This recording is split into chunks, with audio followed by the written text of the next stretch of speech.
Hi everyone, welcome to the bare minimum education. तो आज हम डिस्कस करेंगे 28 अक्टूबर 2022 की द हिंदू और द इंडियन एक्सप्रेस का newspaper analysis. But before I start, I just want to say one thing that in case you find these videos helpful, you can let me know that by commenting below, liking the video and subscribing to my channel if you haven't done that.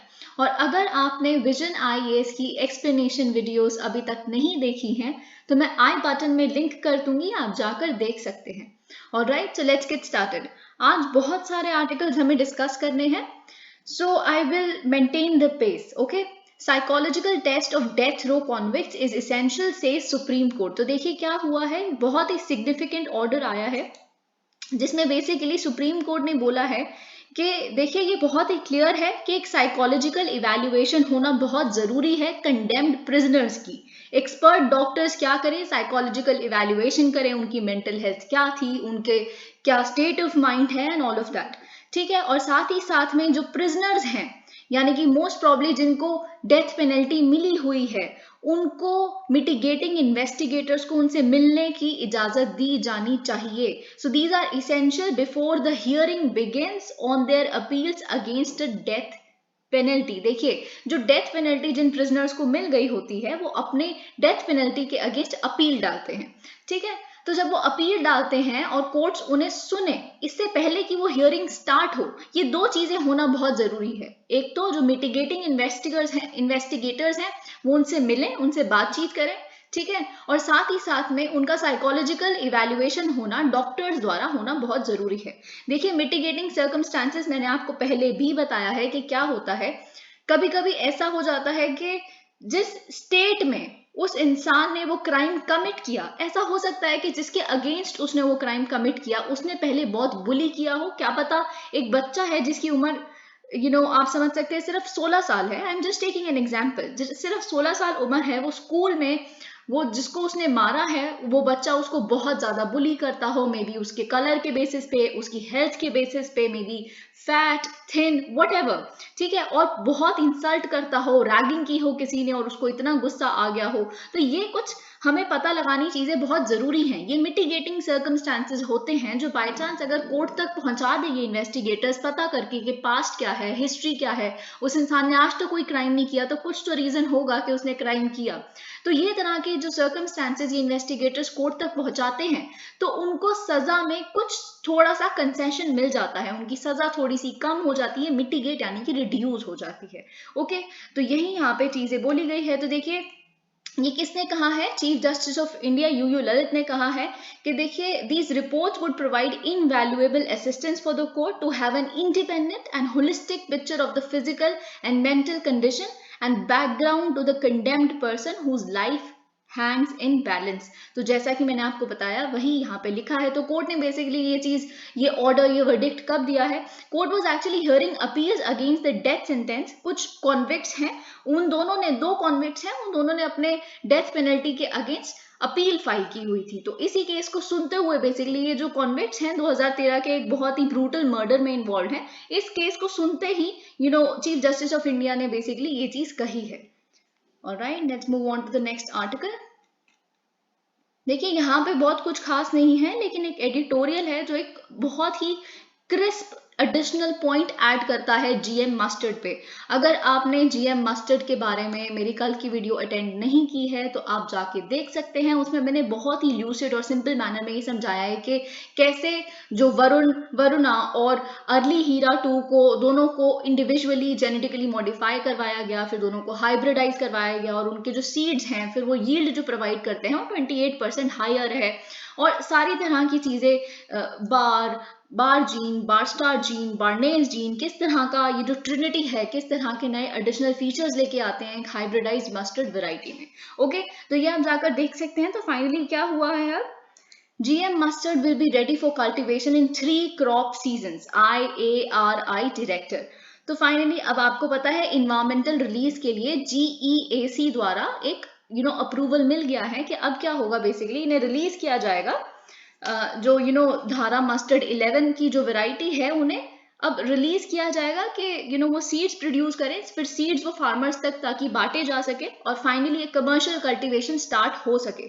तो basically अब देखिए हमने कल पढ़ा था कि अभी GEAC ने तो अप्रूवल दे दिया, अब ये जो बॉडी है बेसिकली ये किसके अंडर आती है? Ministry of environment, right? तो मिनिस्ट्री ऑफ एनवायरमेंट से हम सोच रहे थे कि अभी सेंट्रल गवर्नमेंट के द्वारा फाइनल अप्रूवल का हमें वेट करना पड़ेगा, लेकिन फाइनली अब हमारे पास क्या रिपोर्ट्स आती हैं? ओके, तो Indian council of agricultural research ने बेसिकली ये कहा है कि देखिए कोई देयर इज नो नीड, अब हमें क्लियरेंस नहीं चाहिए इन्वायरमेंट मिनिस्ट्री से, क्योंकि ऑटोमेटिकली GEAC इन्वायरमेंट मिनिस्ट्री के अंडर ही आता है। तो मतलब ये सेंट्रल गवर्नमेंट का ही अप्रूवल है कि आप इन्वायरमेंटली रिलीज कर दीजिए, ठीक है। अब हम देखते हैं, देखिए GM क्रॉप्स, GM ऑर्गेनिजम्स, इनका कॉन्सेप्ट आपके लिए बहुत इंपॉर्टेंट बन जाता है। क्वेश्चन जरूरी नहीं है GM मस्टर्ड पे ही बने, बल्कि ये तो सबसे ज्यादा अनलाइकली है कि GM मस्टर्ड पे स्पेसिफिक फुल फ्लेजेड क्वेश्चन आए। क्वेश्चन एक कॉम्प्रिहेंसिव GM टेक्नोलॉजी या GM प्लांट्स किस तरह से एग्रीकल्चर में हेल्प कर सकते हैं, इस तरह का कोई क्वेश्चन आ सकता है बहुत ही सारे एस्पेक्ट्स के साथ, ठीक है। तो बेसिकली इन्होंने ये कहा है कि बीटी कॉटन के टाइम पे भी हमने सिमिलर प्रोसेस ही फॉलो किया था। अब मतलब एक बारी GEAC ने अप्रूवल दे दिया, दैट्स इट, हमें फाइनल कोई और सेंटर द्वारा अप्रूवल नहीं चाहिए। अब रिस्पॉन्सिबिलिटी बेसिकली सारी ICAR के ऊपर आ जाती है कि वो अब टेस्ट करेंगे कि हाइब्रिड कैसा है। ओके, तो बेसिकली 3 सीजन्स की क्या बात है, हमें वो डिस्कस करना है यहाँ पे। Now the hybrid can be commercially cultivated after producing large quantity of its seeds. Seeds होंगे तब तो ना, आप किन को बेचेंगे सीड्स, है ना, फार्मर्स को बेचेंगे, पहले सीड्स प्रोड्यूस तो करिए, ठीक है। तो बेसिकली इन्होंने ये कहा है, आपको पता है कि अक्टूबर नवंबर के जो थोड़ा सा स्पैन है उसी में सिर्फ इनका सोइंग सीजन है। तो इस सीजन, ये सीजन तो ऑलमोस्ट वर्चुअली ओवर हो चुका है, तो इस सीजन में बेसिकली क्या किया जाएगा, as there are no seeds available, अब देखिए जो अवेलेबल मेल लाइन है और जो फीमेल लाइन है, ठीक है, उनको यानी कि जो पेरेंटल लाइंस हैं उनको बेसिकली क्या किया जाएगा, मल्टीप्लाई किया जाएगा, बहुत सारे मेल लाइंस बनाई जाएंगी, बहुत सारी फीमेल लाइंस बनाई जाएंगी, वरुणा और हीरा दोनों की बात कर रही हूँ मैं। फिर नेक्स्ट सीजन जब आएगा उसमें क्या किया जाएगा, उसमें अभी हमारे पास बहुत सारे मेल लाइंस भी हैं, बहुत सारे फीमेल लाइंस भी हैं, तो बहुत ज्यादा हाइब्रिड सीड प्रोडक्शन बहुत ही लार्ज स्केल पे की जाएगी by crossing female with male. फिर थर्ड सीजन में क्या होगा, it will be made available for commercial cultivation, यानी कि अभी टाइम लगेगा, तब आप देखिए सीड्स बहुत सारे आ गए अगले सीजन में आपके पास, तो आप उन्हें बेच देंगे, फिर जो फार्मर्स होंगे उन्हें उगाएंगे, कमर्शियल कल्टीवेशन करेंगे काफी लार्ज स्केल पे इसकी। तो अभी इतना टाइम लगेगा, इसकी वायबिलिटी थोड़े लॉन्ग टर्म में आएगी।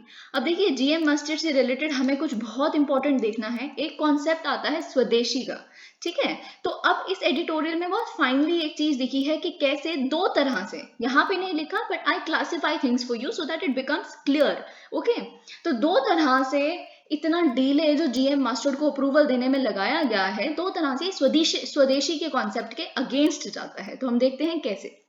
ओके, तो जेनेटिक इंजीनियरिंग अप्रेजल कमेटी जो है उन्होंने अब फाइनली रेकमेंड कर दिया है environmental release of the transgenic hybrid mustard DMH11 for seed production. ये सब कुछ हम देख चुके हैं, नॉट वेरी इंपॉर्टेंट। अब देखिए हमने कल भी डिस्कस किया था, ये पहली GM क्रॉप होगी आफ्टर BT कॉटन जिसको फाइनली कमर्शियल कल्टीवेशन के लिए अलाउ किया जाएगा, लेकिन पहली GM फूड क्रॉप होगी। देखिए इतना डिले करना रीजन यही था ना कि देखिए BT कॉटन आपने खाना नहीं है, उसके तो कपड़े पहनने हैं आपने, राइट। लेकिन अगर आपको कुछ खाना है, it is a food crop, तो हेल्थ इंपैक्ट्स क्या होंगे एनिमल पे, ह्यूमंस पे, इन तरह की बातें, बहुत सारे कंसर्न्स थे जो बहुत हद तक अनसाइंटिफिक कंसर्न्स भी थे, क्योंकि जैसे कि मैंने आपके साथ कल डिस्कस किया था, ये चीज यहाँ नहीं लिखी पर आप सोच के देखिए, हम कनाडा से बहुत ज्यादा अमाउंट में एडिबल ऑयल्स का इंपोर्ट करते हैं, मोस्टली एडिबल ऑयल्स इंपोर्ट ही तो करते हैं, ठीक है। तो हम इंपोर्ट कर रहे हैं, वो कौन सा सिर्फ नॉर्मल वेराइटी का हमको ऑयल बेच रहे हैं, वो जिन ऑयल सीड्स या ऑयल प्लांट से बेसिकली जो ऑयल एक्सट्रैक्ट करते हैं वो सारे जेनेटिकली मॉडिफाइड प्लांट्स हैं, तो हम उनसे इंपोर्ट कर सकते हैं लेकिन देश में नहीं बनने दे सकते। तो ये कुछ आप कह सकते हैं कि ये अनफाउंडेड क्लेम्स थे, ओके। तो अब यहाँ पे क्या लिखा है, basically it would also be the first GM crop after BT cotton whose original version containing अब देखिए BT cotton के भी 2 वर्जन आ चुके हैं। जो ओरिजिनल वर्जन आया था 2002 में जिसे रिलीज किया गया था, उसमें सिर्फ एक जीन ऐसा था जो ट्रांसजीन था, यानी कि बाहर से उसमें इंट्रोड्यूस किया गया था जो उसको पेस्ट रेजिस्टेंस देता था, ठीक है। और साथ ही साथ में फिर उसका इम्प्रूव्ड डबल जीन, यानी कि जो 2006 में एक प्रोडक्ट आया उसमें 2 जीन्स इंक्लूड किए गए उसकी हाई यील्डिंग वैरायटी के लिए, ठीक है। तो अगर हम बात करें DMH11 तो आपको पता है इसमें 3 एलियन बैक्टीरियल जीन्स हैं। 2 जीन्स उसमें से बारस्टार और बार्नेज मैंने आपको बताया था कहाँ से लिए गए हैं, यू नो दैट, ओके। और फिर उसके बाद जो तीसरा जीन है, जो बार जीन है, जो मार्कर जीन की तरह एक्ट करता है, वो स्ट्रेप्टोमाइसिस से लिया गया था। So we have discussed all of that, ठीक है। तो फाइनली देखिए इसको भी डेवलप 2002 में ही किया गया था जब रिलीज किया गया है बीटी कॉटन को। तो अब इतनी देर कैसे लग गई, इतने साल कैसे लग गए, 10-20 साल लग गए, ठीक है। वी आर इन 2022, है ना। तो इतने साल कैसे लग गए, one still does not know if the GEAC's green signal will translate into final official। देखिए ऐसा होगा मोस्ट प्रॉब्ली, यहाँ पे जो चीज लिखी है it is not updated. The fact of the developer in this case being an Indian। अब देखिए पता है बात क्या था, जब बीटी कॉटन को रिलीज किया गया तो बीटी कॉटन के अगेंस्ट भी बहुत सारी प्रोटेस्ट हुई थी। बात ये थी कि वहां पे जो बीटी कॉटन, जो जेनेटिकली मॉडिफिकेशन करके बीटी कॉटन का कॉन्सेप्ट लाया गया, वो भारत की किसी कंपनी द्वारा या भारत की किसी यूनिवर्सिटी द्वारा नहीं लाया गया था। ये एक अमेरिकन जर्मन, यानी कि उस समय पे American now German multinational company द्वारा, ये एक एग्रीकल्चर फील्ड में कंपनी द्वारा ये कॉन्सेप्ट इंट्रोड्यूस किया गया था। उन्होंने फील्ड ट्रायल्स किए थे, सब कुछ उन्होंने किया था। तो ठीक है उस समय तो प्रोटेस्ट बनता भी था, लेकिन आपने 20 साल लगा दिए, जबकि आप ही की दिल्ली यूनिवर्सिटी के फॉर्मर वाइस चांसलर दीपक पेंटल जी का ये एक इनोवेशन है जिन्होंने फील्ड ट्रायल्स वगैरह सब कुछ कर लिए। तो क्या आप स्वदेशी के अगेंस्ट नहीं चले गए, बल्कि आप तो कहते हैं आत्मनिर्भर, सेल्फ रिलायंट, इन तरह की बातें हम लोग आजकल कर रहे हैं। तो इतना डिले करना कहीं ना कहीं हमारे कॉन्सेप्ट ऑफ स्वदेशी के अगेंस्ट जाता है, क्योंकि हमारी Delhi university publicly funded university ने ही इसको डेवलप किया है। एक और चीज, एक और फैक्टर जो स्वदेशी के अगेंस्ट जाता है वो ये है, okay, BT cotton success in boosting yields and turning India. देखिए जेनेटिकली मॉडिफाइड जो प्लांट्स होते हैं वो बहुत ही ज्यादा ट्रांसफॉर्म कर देते हैं हमारे पूरे सिनेरियो को, एक्सपोर्ट सिनेरियो या फिर सप्लाई सिनेरियो को। कैसे, देखिए हम एक टाइम पे क्या हुआ करते थे, हम इंपोर्ट किया करते थे कॉटन को, ठीक है। जबकि हम खादी, कॉटन, इस तरह की चीजें कितने साल की हिस्ट्री है प्रमोट करने की हमारी, तब भी हमारी यील्ड इतनी थी ही नहीं। तो फिर जब हमने जैसे ही बीटी कॉटन को पे शिफ्ट किया, तो आप आज देखिए हम सेकंड लार्जेस्ट एक्सपोर्टर हैं कॉटन के। तो आप इस चीज से कंपेयर कर सकते हैं कि अभी अगर हम एडिबल ऑयल को इंपोर्ट कर रहे हैं, किस तरह से शायद आने वाले टाइम में हम एक्सपोर्टर बन जाएं, ठीक है। Also no adverse impact have been reported. अब साथ ही साथ पे कॉटन से भी, बीटी कॉटन से भी, उनका जो कॉटन सीड ऑयल होता है उसके कंजम्पशन से, या फिर जो सीड केक जो उसमें से निकलता है, ऑयल केक निकलता है कॉटन का, उसको कैटल को खिलाया जाता है, कोई इम्पैक्ट नहीं देखा गया इस तरह से, लेट अलोन एनवायरमेंटल इम्पैक्ट। ना ही इन्वायरमेंट पे कोई इम्पैक्ट देखा गया है पिछले 20 सालों में, ना ही एनिमल हेल्थ पे, ठीक है। तो यही पे इन्होंने ये चीज बोली है। अब साथ ही साथ में देखिए जीएम क्रॉप्स और भी हैं, ऑब्वियसली कमर्शियली अवेलेबल नहीं है, कमर्शियल कल्टीवेशन नहीं होती, पर साइंटिफिक लैब, साइंटिफिक कम्युनिटीज द्वारा बहुत सारे ट्रायल्स चल रहे हैं, मेज के, सोयाबीन के, बीटी ब्रिंजल तो आपको पता ही होगा, ठीक है। इस तरह की चीजें यहाँ पे लिखी है। तो इन्होंने बोला कि कोई इम्पैक्ट नहीं है, उन्होंने सारे टेस्ट किए हुए हैं, लेकिन ऑफ कोर्स इतने 20 साल अब इसको आने में लग गए, तो हर साइंटिफिक कम्युनिटी काफी एप्रीहेंसिव होती है कि हमारे इस प्रोजेक्ट को अप्रूवल मिलेगा नहीं मिलेगा, तो इन तरह की चीजें। अब यही चीज इन्होंने कही है कि देखिए आप अभी तक आपने डिले किया, ये भी स्वदेशी के अगेंस्ट जा रहा था, क्योंकि क्या आपको आत्मनिर्भरता नहीं चाहिए, हमें आत्मनिर्भरता चाहिए ऑयल्स में, हम क्यों बाहर से इतना ज्यादा इंपोर्ट कर रहे हैं, हमारा बिल देखिए हमारे को कितना ज्यादा फॉरेन एक्सचेंज कॉस्ट कर रहा है इसका इंपोर्ट, जो दो तरीके से स्वदेशी के कॉन्सेप्ट के अगेंस्ट जाता है। अब हमें कुछ बहुत इंपॉर्टेंट देखना है, मैं आपको साथ साथ में बताती रहूंगी कि किस किस जगह पे इसे आप एग्जाम्पल के रूप में लिख सकते हैं, ओके। तो इस छोटे से आर्टिकल से, इस छोटे से एडिटोरियल से 2-3 डायमेंशंस निकलते हैं जहां पे आप इन्हें स्टेट कर सकते हैं। फुल फ्लेजेड क्वेश्चन आएगा तो डेफिनेटली आप उसके बारे में भी कैसे लिख सकते हैं, I will let you know, okay. The power of small. तो देखिए अगर आपसे क्वेश्चन पूछा जाए, बिल्कुल फुल फ्लेजेड GS3 का एक क्वेश्चन बनता है कि क्या सिर्फ नेशनल गवर्नमेंट्स का ही या फिर नेशनल गवर्नमेंट पे ही ये बर्डन है कि इन्वायरमेंट उन्होंने सुधारना है, या रिन्यूएबल एनर्जी प्लान सिर्फ उन्होंने लाने हैं, या फिर किसी भी तरह का लॉ सिर्फ लॉ लाने से ही सिर्फ सब कुछ चेंज हो जाएगा हमारे प्रो प्लैनेट एटीट्यूड में, तो ऐसा बिल्कुल नहीं है. What can citizenry do about it, what can you as individuals do about it. Okay, इतना तो नहीं बड़ा क्वेश्चन आएगा, but I hope you get my point. तो इसमें बेसिकली आप हमेशा क्या लिखेंगे, लाइफ जो नया आया है, एक एक्शन प्लान भी लाया गया है मिशन लाइफ पे. तो life is lifestyle for environment, always mention it. Okay, अगर आपसे क्वेश्चन नहीं भी पूछा जा रहा, सिर्फ एनवायरमेंट पे एक क्वेश्चन है जो हर साल आएगा ही आएगा, तो आप ये एज ए कंक्लूजन यूज कर सकते हैं कि देखिए सिर्फ नेशनल गवर्नमेंट्स पे ही ये उनके सिर पे बर्डन नहीं है कि आप सिर्फ एनवायरमेंट को हैंडल करिए, या आप नेशनल हाइड्रोजन मिशन लाएं, ये लाएं, ईवी इलेक्ट्रिक व्हीकल्स, ये सिर्फ आपकी सिरदर्दी है, ऐसा नहीं है. What you can do about it, तो आप जरूर लिखेंगे कि हम भी इसमें अपना योगदान इस तरह से दे सकते हैं. Life is definitely a case in point. तो देखते हैं, यहाँ से स्टार्ट करते हैं क्या लिखा है. The human race is plundering. अब देखिए आपको ये बात बहुत अच्छे से पता है किस तरह से जितनी हमारी अर्थ की कैपेसिटी है या एबिलिटी है टू सपोर्ट लाइफ, और हम कितना ज़्यादा हमारा डिमांड उससे ज़्यादा है. एक रीसेंट स्टडी आपको पता है ये बताती है कि हमारा कंजम्पशन अगर जिस स्केल पे, जिस रेट पे हम कंज्यूम करते हैं, इस तरह से कंटिन्यू करा तो 2050 तक हमें 2 और प्लैनेट चाहिए होंगे अर्थ के अलावा, यानी कि 3 टोटल प्लैनेट चाहिए होंगे अगर हमें कंटिन्यू करना है, एग्जिस्ट करना. ठीक है, तो ये चीज यहाँ पे लिखी है. देखिए इसी को दिमाग में रखते हुए अक्टूबर 20 को प्राइम मिनिस्टर नरेंद्र मोदी ने एक अनवील किया है एक्शन प्लान को for mission life. Okay, lifestyle for environment. देखिए इससे पहले कि हम इसके बारे में जो यहाँ पे लिखा है वो सब कुछ पढ़े, मैं आपको कुछ फीचर्स बताना चाहती हूँ. आप इंटरनेट पे अगर सर्च करेंगे, बहुत ही कम जगहें ऐसी हैं जहाँ पे लाइफ के बारे में फुल फ्लेजेड हम देखते हैं किस तरह से विजन आएंगे. इसके मैगजीन्स में भी इसे कवर किया जाता है. I do not know about that, पर इस पे बहुत ही कम मटेरियल अवेलेबल है. लेकिन अगर आपने स्पीच सुनी होगी, जून 5 2022 को स्पीच डिलीवर की गई थी भारत द्वारा इस पे, तो उसमें जो एक्सर्प्ट थे मैं कुछ आपके साथ शेयर करना चाहूंगी. ओके, तो जून 5 2022 को जो वर्ल्ड एनवायरमेंट डे होता है, आप जानते होंगे, हमने बेसिकली अपने विजन को फर्दर किया था लाइफ के ऊपर. हमने लाइफ ग्लोबल मूवमेंट को लॉन्च किया था, जिसमें हमने इनवाइट किया था एकेडमिशियंस को, रिसर्चर्स को, स्टार्टअप्स को, जो पूरे वर्ल्ड में वर्क कर रहे हैं, कि आप कुछ साइंटिफिक वे, कुछ स्पेसिफिक वे को इनोवेट कीजिए. सोचिए कि हम किस तरह से अपने पूरे कलेक्टिव एक्शन का, पूरे वर्ल्ड का, इंडिविजुअल्स, एकेडमिशियन सब मिलके कैसे अपने फुल पोटेंशियल पर रीच कर सकते हैं, so that we address this environmental crisis. ठीक है, कुछ 2-4 पॉइंट आप हमेशा लिखिए इन्वायरमेंट के क्वेश्चन, ठीक है, और वो हमें लाइफ मिशन से ही मिलते हैं.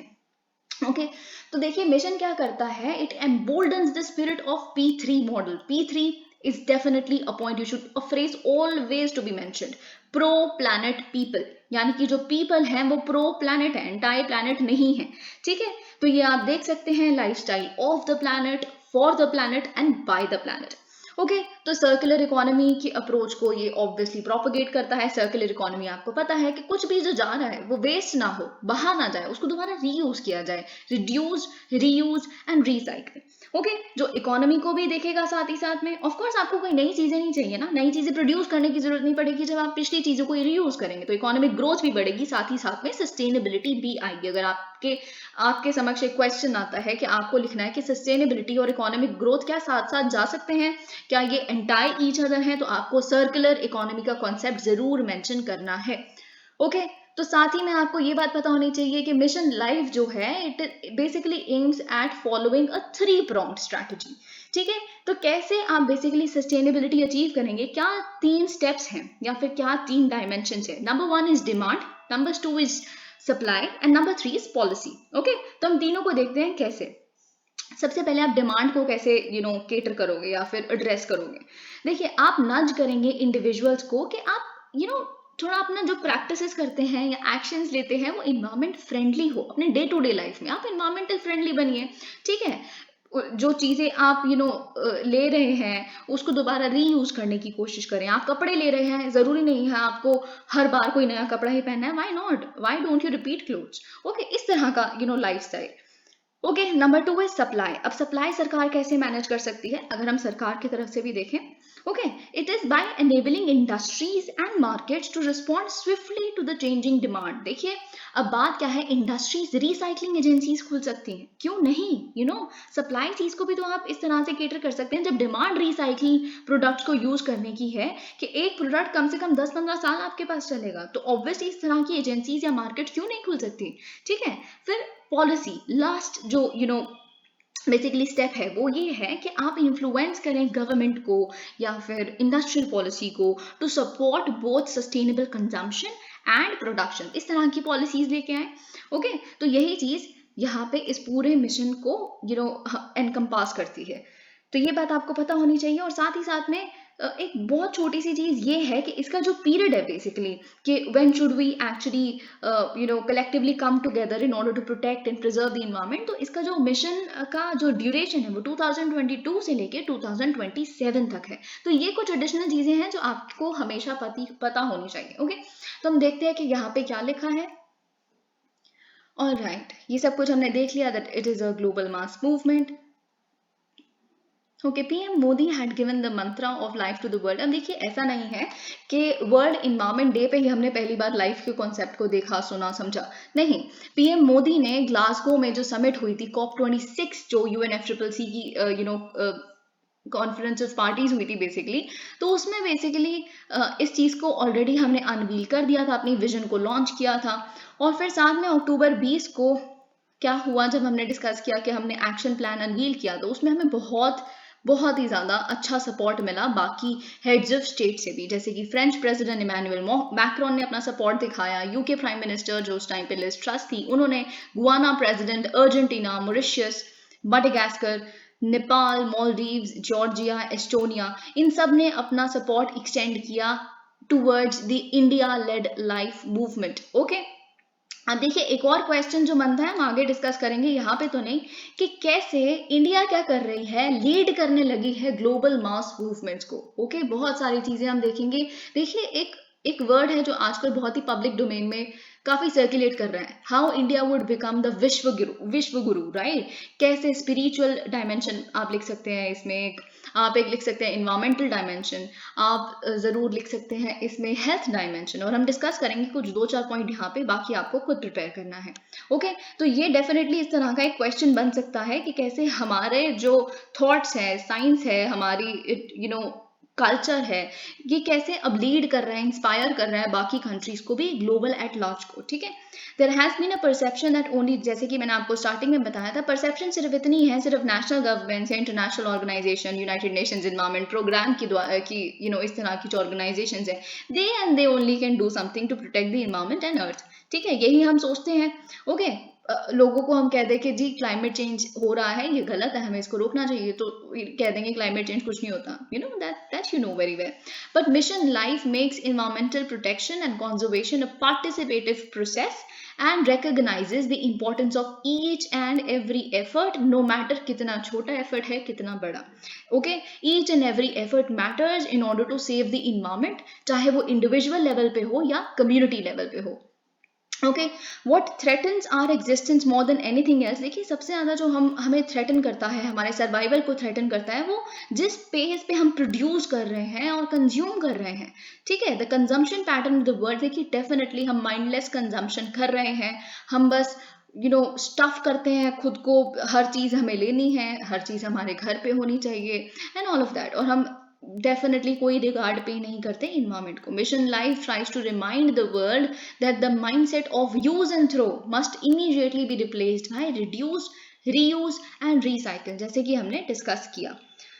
Okay, so that are scarce resources. अब देखिए बात ये है, आप हर बारी कुछ नया प्रोडक्ट मांगोगे तो रिसोर्सेज तो उतने ही है ना, लिमिटेड है, फाइनाइट है। ठीक है, तो आप ओवर एक्सप्लॉइट करने लगेंगे उनको। ओके, तो यही चीज यहाँ पे लिखी है, in India the cultural Athos of limiting. अब देखिए बात ये है, भारत का तो कल्चर ही ऐसा है कि हम डेफिनेटली जिस तरह से, अगर महात्मा गांधी के आपको डिक्टम्स पता है जो उन्होंने अपनी पूरी जिंदगी प्रोपोगेट किया कि आप डिजायर को रोकिए मत, डिजायर को खत्म ही कर दीजिए, बहुत ज्यादा डिजायर होना बहुत गलत है, मटीरियलिस्टिक डिजायर्स की बात कर रही हूँ मैं। तो इस तरह से जितना जरूरी है उतना, ये हमारा कल्चर कहता है, ये हमारी फिलॉसफी कहती है। ठीक है, तो डेफिनेटली इंडिया जो वेस्टर्न नेशंस हैं उनके कंपैरेटिवली बहुत हम अच्छा कर रहे हैं, इतना भी अच्छा नहीं, of course it's our duty to work towards a better planet, but let's see how हम ये पॉइंट लिख सकते हैं।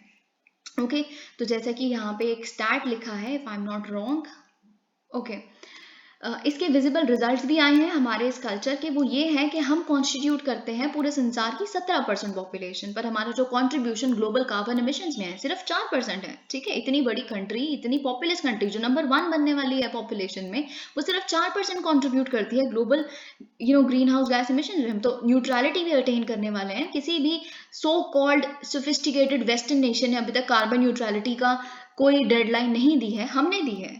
डिस्पाइट द फैक्ट हमारा हक है कि हम डेवलप करें तब भी। Okay against the developed world's carbon footprint of 4 tons. अब देखिए पर हेड जो एवरेज अगर हम देखें हर इंसान का जो कार्बन फुटप्रिंट है वो पर हेड पड़ता है 4 टन्स, लेकिन अगर हम बात करें भारतीय हर पर पर्सन कार्बन फुटप्रिंट की, वो सिर्फ और सिर्फ 1.5 टन है। You can of course memorise this data.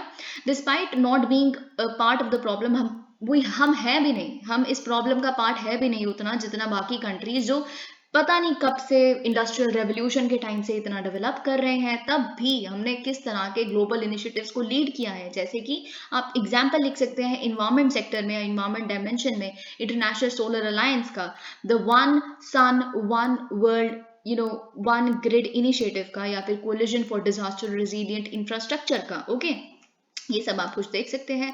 Bye working together with the United Nations, हमने यूनाइटेड नेशंस के साथ मिलकर भी बहुत तरह के मैसेजेस पूरे संसार में सेंड किए हैं। किस तरह के, देखिए हम यहाँ पे देखते हैं जिस तरह से हमने सेलिब्रेट करना शुरू किया था योगा को। देखिए योगा तो हमारा एक कल्चर है, राइट, हम स्पिरिचुअल डायमेंशन योगा का समझते हैं, तो किस तरह से अब इंटरनेशनल योगा डे बनाया जाता है जून 21 को, ऑफ कोर्स, है ना। तो इसी तरह से हम ये बहुत सारे विश्व गुरु के कुछ डायमेंशन हैं, स्पिरिचुअल, एनवायरमेंट, कल्चरल, ठीक है, तो ये आप लिख सकते हैं। साथ ही साथ में किस तरह से एग्रीकल्चर हमारा डेफिनेटली धरोहर है और उसमें भी हम कैसे वर्ल्ड को लीड कर रहे हैं, तो आप लिख सकते हैं इंटरनेशनल ईयर ऑफ जो मिलेट्स सेलिब्रेट किया जा रहा है 2023 को, वो डेफिनेटली हमारा एक दिया गया मिशन है जो यूनाइटेड नेशंस ने अडॉप्ट किया है। ये चीज आप लिख सकते हैं। Mission life aims to pull the world away from a mindless and destructive consumerist approach towards a mindful and deliberate utilisation of resources. India is already working towards building a circular economy. ये सब कुछ हम देख चुके हैं। India has definitely been working very hard in the direction. Okay अब हम बाकी सारे द हिंदू के कॉन्सेप्ट्स को देखेंगे। देखिए आज हम एक एथिकल डिबेट भी डिस्कस करेंगे। I would sincerely recommend to you कि आप उस डिबेट में कुछ एडिशनल पॉइंट भी देखें खुद से।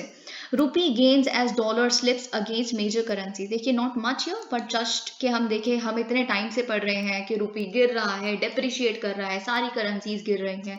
पहली बार ऐसा हुआ था कि यूरो भी गिरा डॉलर के अगेंस्ट। तो ये सब कुछ हमें पता है, लेकिन फाइनली अगर कुछ भी इवॉल्व होता है, हमारा थोड़ा सा रूपी स्ट्रेंथन हुआ, इट गॉट स्ट्रेंथन्ड बाय 48 पैसा against the dollar on account of, क्यों हुआ ऐसा, अचानक से हमें स्ट्रेंथनिंग कैसे दिखी डॉलर के अगेंस्ट रूपी की, क्योंकि US currency finally US currency के अगेंस्ट बहुत सारी करेंसीज अब थोड़ा कम डेप्रिशिएट होना शुरू हो गई हैं।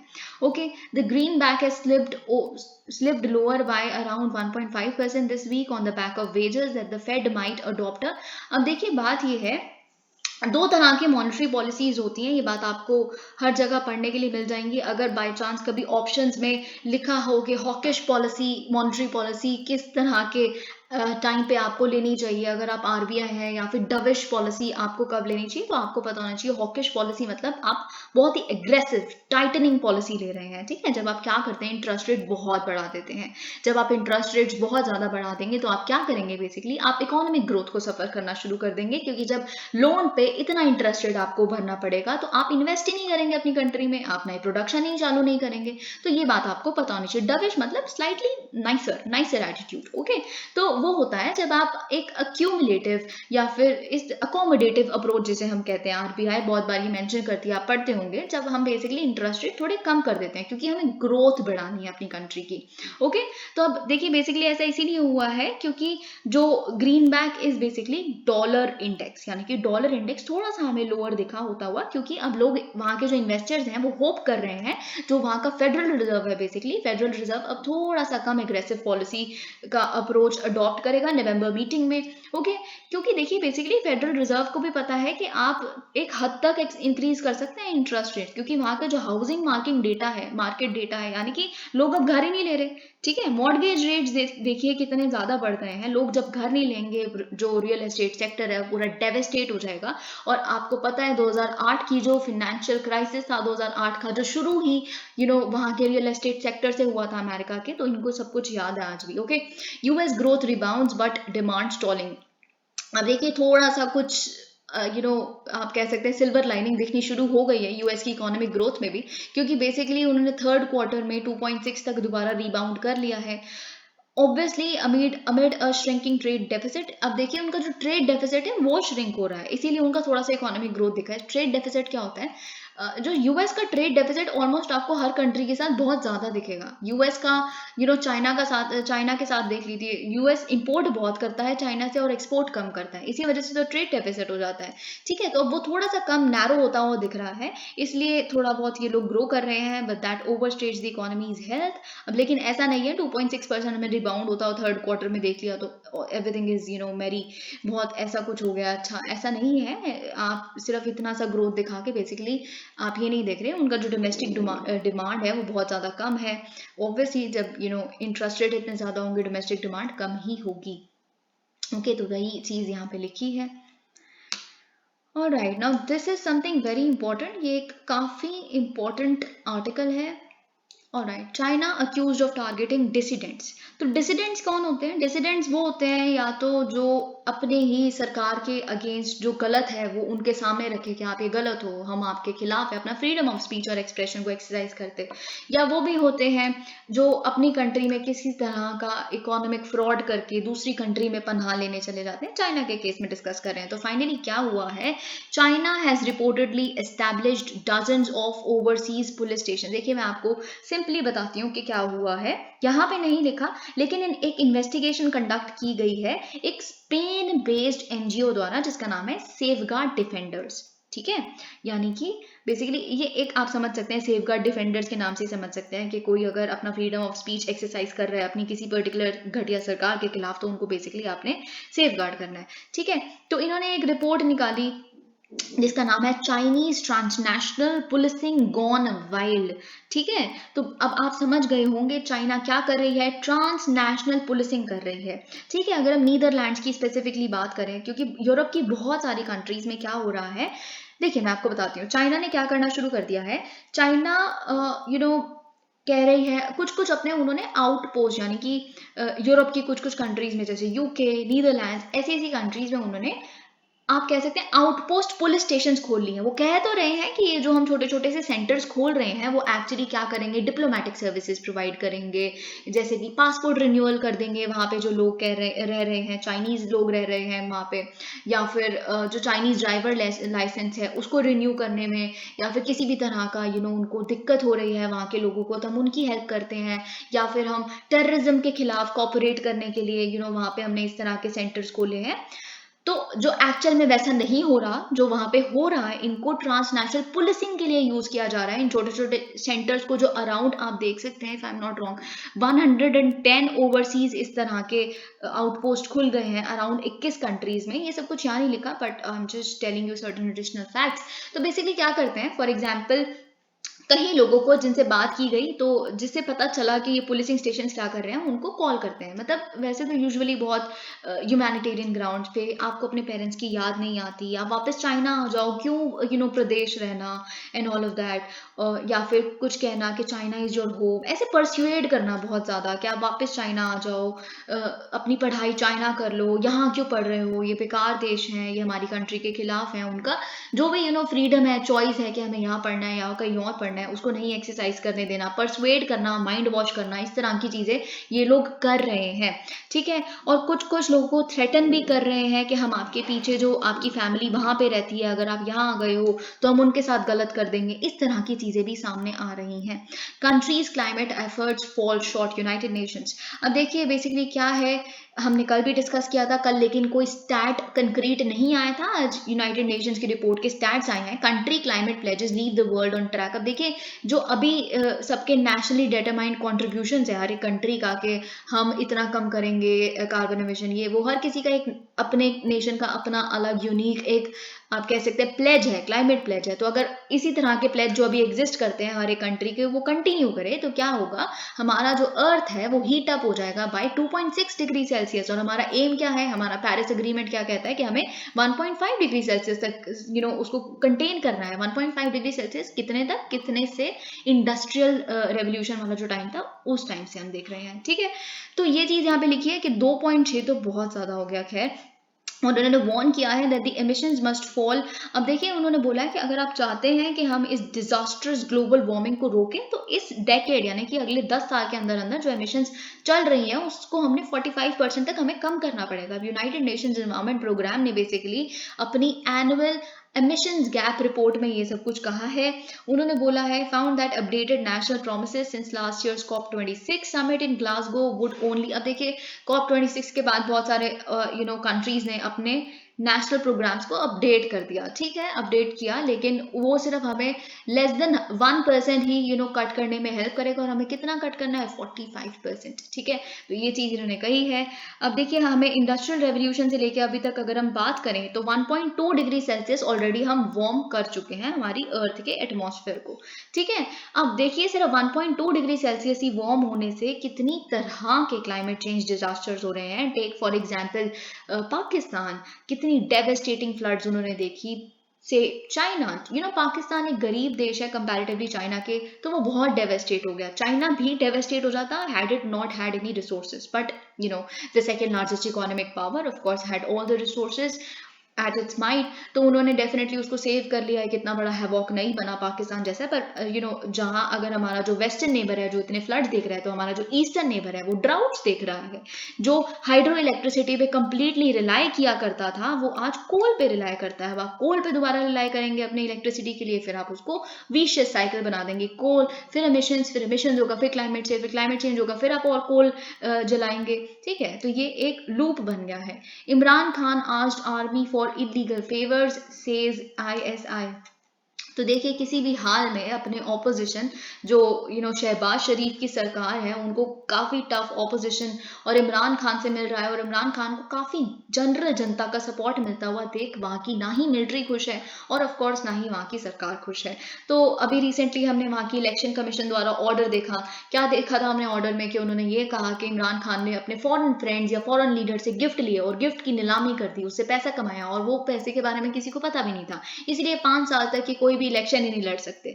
ये तरह की बातें आप देख रहे हैं, हर वो स्टेप लिया जा रहा है, इनके अगेंस्ट टेररिज्म क्लॉजेस लगाए जा रहे हैं, ऑल ऑफ दैट। देखिए जो हमारा वेस्टर्न नेबर है यानी कि पाकिस्तान, उसकी डोमेस्टिक पॉलिटिक्स में क्या चल रहा है हमें बहुत क्लोजली मॉनिटर करना जरूरी है, क्योंकि जैसे पाकिस्तान हो गया, चाइना इतना इंपॉर्टेंट नहीं है, ओके, लेकिन पाकिस्तान की डोमेस्टिक पॉलिटिक्स पे क्वेश्चंस देखे गए हैं। Okay, Pakistan intelligence. अब देखिए पाकिस्तान के जो इंटेलिजेंस यानी कि इंटर सर्विसेज इंटेलिजेंस ISI के जो चीफ हैं जिनका नाम है लेफ्टिनेंट जनरल नदीम अंजुम, उन्होंने बोला है कि इमरान खान बेसिकली जो हमारी मिलिट्री है उसको काफ़ी परसुएड करने की कोशिश की उन्होंने for illegal and unconstitutional support for his government. Okay, ये आप देख सकते हैं न्यूज़ कॉन्फ्रेंस में उन्होंने ये बात कही है। किस तरह के इलीगल उन्होंने फेवर्स मांगे वो तो उन्होंने नहीं बताया, पर इतना ही बताया है केम आफ्टर मिस्टर खान। अब देखिए ये क्यों हो रहा है, क्योंकि मिस्टर खान बेसिकली काफ़ी क्रिटिसाइज कर रहे हैं कि मिलिट्री और शहबाज शरीफ यानी कि उनकी जो ऑपोजिशन और साथ में USA ने मिलकर क्या किया है, उनकी सरकार को इलीगली हटाया है। ये एक प्लॉट है उनके अगेंस्ट जो मिलिट्री ने साथ मिलके किया है। ये सब कुछ आप देख सकते हैं। Khan's criticism is because the military. अब देखिए ये कह रहे हैं जो चीफ हैं ISI के, वो कह रहे हैं कि खान इसीलिए तो क्रिटिसाइज कर रहे हैं मिलिट्री को क्योंकि जो उन्होंने मांगा था मिलिट्री ने वो उन्हें दिया नहीं, इसीलिए अभी अब बोल रहे हैं कि ये मिलिट्री का प्लॉट है मुझे हटाने का and all of that. Ukraine exerted talks on US order Putin. तो बेसिकली पुतिन ने क्या कहा है, देखिए ये तो ऑब्वियस है, इन्होंने कहा ये ऑब्वियस है कि हमसे बात नहीं कर रहे वो, या फिर हमारे साथ नेगोशिएट या डायलॉग करने के लिए तैयार क्यों नहीं हो रहे, क्योंकि US ने उन्हें कहा है, वॉशिंगटन ने उन्हें कहा है, ठीक है। तो प्रेसिडेंट पुतिन ने ये कहा है कि यूक्रेन ने पुल आउट कर लिया था पीस टॉक से, क्योंकि मार्च में बेसिकली इन्होंने बोला है सब कुछ रेडी था, टेक्स्ट रेडी था डील का, पीस डील का। ये तो एक शॉर्ट टर्म ऑपरेशन होने वाला था जो 9 मंथ तक खिंच गया है ना, और इसीलिए खिंच गया जस्ट बिकॉज यूक्रेन ने अनविलिंगनेस दिखानी शुरू कर फॉर दी नेगोशिएशंस के प्रति, किसके कहने पे? वॉशिंगटन के कहने पे। China US must find ways to get along says Xi Jinping, a very very rare indication. Okay, तो बेसिकली शी जिनपिंग ने क्या कहा है? उन्होंने कहा है देखिए चाइना और यूएस को हमें दोस्ती के या एक दूसरे के साथ अच्छा बिहेव करने के तरीके ढूंढने चाहिए, क्योंकि ये बहुत इंपॉर्टेंट है, ना ही सिर्फ हमारे दोनों देशों की ग्रोथ के लिए बल्कि वर्ल्ड पीस के लिए और डेवलपमेंट के लिए। ठीक है, ये चीज़ इन्होंने कही है। ओके, अब आपको पता है चाइना और यूएस ने पिछले कुछ टाइम में किस तरह के इनके रिश्ते हो गए हैं, कितने इतने ज़्यादा कि ऑब्वियसली यूएस की जो नेशनल सिक्योरिटी स्ट्रैटेजी है वो सबसे बड़ा कंपेटिटर, सबसे बड़ा जो आप कह सकते हैं बैरियर मानती है अपने सामने, वो चाइना को ही मानती है यूएस की स्ट्रैटेजी। ठीक है, तो अब आप देख रहे हैं कि ताइवान के ऊपर कितना ज़्यादा क्राइसिस है, हांगकांग में जो नेशनल सिक्योरिटी लॉ लाया गया जो उनको फ्रीडम ऑफ स्पीच छीन लेता है वहाँ के लोगों से, उसके अगेंस्ट यूएस ने कितना सारा क्रिटिसिज्म दिया। और फिर उसके बाद आप शिनजियांग देख रहे हैं, शिनजियांग में जो जिस तरह के अब्यूजेस हो रहे हैं शिनजियांग में। ओके, जो नैन्सी पेलोसी जी आप देख रहे हैं ना, आज ताइवान में गई थी बहुत रिसेंटली, जिसके बाद इतना कुछ मिलिट्री ड्रिल्स हुई वहाँ पे इस तरह की चीज़ें। नैन्सी पेलोसी जब शिनजियांग वाले रीजन के खिलाफ बहुत बढ़ चढ़ के बोलती हैं कि mister she is doing wrong against them, जो वहाँ पे उइगुर मुस्लिम्स हैं उनके खिलाफ बहुत गलत चीज़ें हो रही हैं डिटेंशन सेंटर्स में। तो ये चीज़ आप देख रहे हैं एज मेजर पावर्स। अब इन्होंने क्या कहा है कि हम दोनों ही मेजर पावर्स हैं, आप नंबर 1 पावर हैं, हम नंबर 2 पावर है ना, तो हमें दोनों को कम्युनिकेशन और कॉपरेशन को स्ट्रेंथन करना चाहिए, यही चीज़ इन्होंने कही है। ओके, यही इंक्रीज करेगा ग्लोबल स्टेबिलिटी और सर्टेनिटी को and promote world peace and development. ये मिस्टर शी जब भी इस तरह की बातें कहते हैं उसके बाद कुछ बहुत ही गलत होता है। लेट्स सी कि क्या अब यूएस के खिलाफ कौन सा नया स्टेप लिया जाएगा। Of course it remains to be seen. अब हम देखते हैं नए आर्टिकल को, why not Ambedkar's photo on currency notes ask Manish Tiwari. कौन है मनीष तिवारी जी? बेसिकली कांग्रेस के लीडर हैं, काफ़ी बार आप इनकी स्टेटमेंट सुनते होंगे। अब ये स्टेटमेंट डिस्कस करनी बस इसीलिए इंपॉर्टेंट है क्योंकि करेंसी नोट्स के बारे में मैंने आपको कल बताया था। करेंसी नोट्स, उसका डिज़ाइन कौन देखता है, कॉइन्स का डिज़ाइन कौन देखता है। देखिए कल का जो वीडियो है वो बहुत इंपॉर्टेंट है, अगर आपने नहीं देखा वो आपको काफ़ी हेल्पफुल लगेगा। मैं आपको सिंसियरली सजेस्ट करूंगी कि आप उसका स्क्रीनशॉट जरूर लेके रखें। आप फिजिकल फॉर्म में पढ़ते हैं इंडियन एक्सप्रेस को, तो जो कल एक्सप्लेन सेक्शन में आया था उसकी कटिंग अपने पास जरूर रखें, क्योंकि उसमें आरबीआई एक्ट एग्जैक्टली वर्बैटिम क्या कहता है वो सब कुछ लिखा है, मैंने सब कुछ समझाया है। ठीक है, तो करेंसी नोट्स। अब साथ साथ में देखिए एक और आर्टिकल आज आया है, तो मैं आपको रेकमेंड करूंगी ना ही सिर्फ आप आरबीआई या फिर इकोनॉमिक डायमेंशन देखिए, बल्कि जो कॉइनेज का हिस्ट्री है, ठीक है, कॉइनेज की जो हिस्ट्री है, यानी कि अभी हम कुशान एम्पायर के बारे में देखेंगे, कैसे उन्होंने कॉइनेज पे गॉडेसेस लानी शुरू की, इस तरह की बातें भी। आप कॉइनेज वाला जो सेक्शन है आर्ट एंड कल्चर का, उसे भी थोड़ा सा इस बार आपको देखना पड़ेगा अच्छे से, क्योंकि जब से मिस्टर केजरीवाल ने ये कहा है कि लक्ष्मी गणेश जी की हमें सिंबल्स छापने चाहिए क्योंकि हमारी इकोनॉमी में कुछ रुकावटें हैं तो वो ठीक हो जाएंगी। ठीक है, ये सारी चीज़ें, गुजरात असेंबली इलेक्शन आ रहा है तो उन्होंने ये सब कुछ कहा है। दैट्स नॉट इम्पॉर्टेंट, पर हम देखते हैं इन्होंने क्या सजेस्ट किया है। इन्होंने बोला है कि हम क्यों करेंसी नोट्स पे एक तरफ महात्मा गांधी और एक तरफ बाबा साहेब अम्बेडकर को क्यों नहीं छाप सकते, क्योंकि इससे क्या होगा, हम I would read it, non violence constitutionalism. Non violence किनके द्वारा पता चलता है हमें? गांधी जी। कॉन्स्टिट्यूशनलिज्म किससे पता चलता है? मिस्टर अम्बेडकर, वो basically the father of constitution. And egalitarianism, जो दोनों प्रोपोगेट करते हैं, fusing in a unique union that would sum up the modern Indian genius perfectly. और एक नोट कोई भी भारत का अगर देखेगा तो India, what does India actually stand for, ये बहुत अच्छे से पता चल जाएगा। Irani NCW hail BCCI's decision on equal match fee for women players। देखिए ये बहुत अच्छा एग्जाम्पल है, ना ही सिर्फ एग्जाम्पल है, आपको याद होगा जब हमने पॉलिटी और गवर्नेंस की वीडियो अगस्त मंथ की डिस्कस की थी विजन में, और मैं खुद कह रही हूँ क्योंकि स्पोर्ट्स सेक्टर में इतना कुछ इवॉल्व हो रहा है तो स्पोर्ट्स की एडमिनिस्ट्रेशन पे क्वेश्चन आना बिल्कुल प्रोबेबल है, क्योंकि आपको याद है फीफा वाला केस अभी रिसेंटली हुआ, और भी बहुत कुछ हो रहा है। कॉमनवेल्थ गेम्स का इतना क्रेज था, उससे पहले टोक्यो 2020 का इतना ज़्यादा क्रेज था। तो किस तरह से स्पोर्ट्स हमारे माइंड्स को काफ़ी ज़्यादा इम्पैक्ट करना शुरू हो गया, तो स्पोर्ट्स एडमिनिस्ट्रेशन में हम कैसे लैक कर रहे हैं, जिसकी वजह से हमें बेसिकली फीफा ने भी सस्पेंड कर दिया था रिसेंटली। तो आप उसको ज़रूर पढ़ें जाके। ठीक है, तो उसी में चलते हुए यहाँ पे तो बहुत कम लिखा है लेकिन मैं आपको कुछ और भी बताऊंगी, क्रिटिकल एनालिसिस भी दूंगी इसका। अब देखिए, union minister for women and child development आप जानते हैं कौन है, स्मृति ईरानी जी, और साथ में नेशनल कमीशन फॉर वुमेन, दोनों ने ही काफ़ी सराहा है और काफ़ी वार्मली वेलकम किया है एक हिस्टोरिक डिसीजन को, जो किसने लिया है, board of control for cricket in India ने, क्या बेसिकली विमेन प्लेयर्स और मेन प्लेयर्स दोनों को ही इक्वल मैच फी दी जाएगी। ठीक है, तो अभी तक क्या होता था, विमेन प्लेयर्स को कम मिला करता था, जो इंटरनेशनल विमेन क्रिकेटर्स की बात करें जो इंटरनेशनली खेलते हैं, दोनों मेल और विमेन। ठीक है, तो अभी तक अलग हुआ करता था, पर डेफिनेटली दोनों को एक मैच फीस देना, एकदम यूनिफॉर्म मैच फीस देना is a step towards gender equality, it's a welcome step.